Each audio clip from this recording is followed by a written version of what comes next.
Did you just have a big party and no one showed up?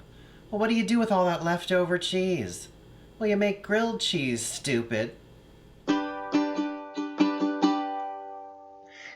the kitchen with Rosie, we'll have a very special guest, and we might just make a mess. In the kitchen with Rosie.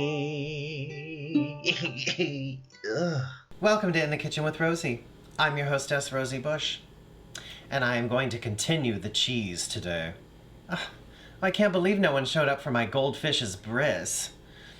Now I have all this leftover cheese. I'm gonna have to make my favorite comfort food, grilled cheese. The first thing you're gonna want is a good loaf of bread. Buy sourdough, rye, whatever you like. And you're gonna cut it into little pieces. You wanna use an assortment of cheeses for your grilled cheese, but you wanna use ones that melt well. Certain cheeses don't melt. Use cheeses that are pliable, like this. That's usually a good indication that they're going to melt. Don't use cheeses like this. It just breaks up. It's going to turn into a greasy puddle.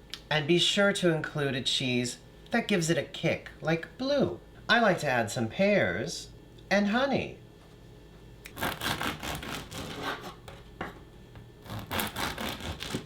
The only other element I use is Kewpie mayonnaise, which you could find at most Asian grocery stores. The secret is MSG. Once you slice your bread, spread on each side some Kewpie mayonnaise, and then cut your cheese into little segments or grate it, whatever you feel comfortable with. Now the blue cheese you're going to want to just crumble. Don't bother trying to chop it up, it's not going to work. So you're going to heat your pan up to about medium, mayo side down. Arrange the cheese thusly. Don't forget your blue cheese crumbles. Some pear slices, and a little bit of honey.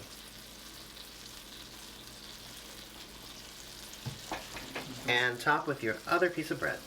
So what I'm looking for is a nice brown, toasty, even color before we flip it over. All right, that looks good. It's time to flip it over like me at a bathhouse. All right. Ooh, look at that.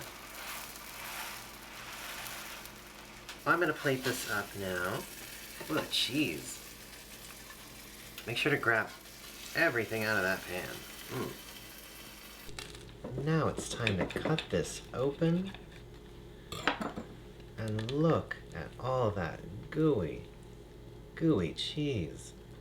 Now this one is a little messy, but oh, it smells so good. If you haven't put honey in your grilled cheese, you are missing out. It just enhances the flavor of all the cheese. The pears uplift everything and make it a little less dense. And the blue cheese gives it those little zings of flavor. So good. What do you put in your grilled cheese? Let me know. In the comments, go to my Instagram, take some pictures for me. Make sure to tag me at Ms. Rosie Bush. I want to see your grilled cheese. Well, that's it. Thank you for coming into my kitchen today and making a lovely grilled cheese. I will see you next time, but until then, watch some of my other videos on my channel and make sure to subscribe. I'm just gonna go eat this in the tub.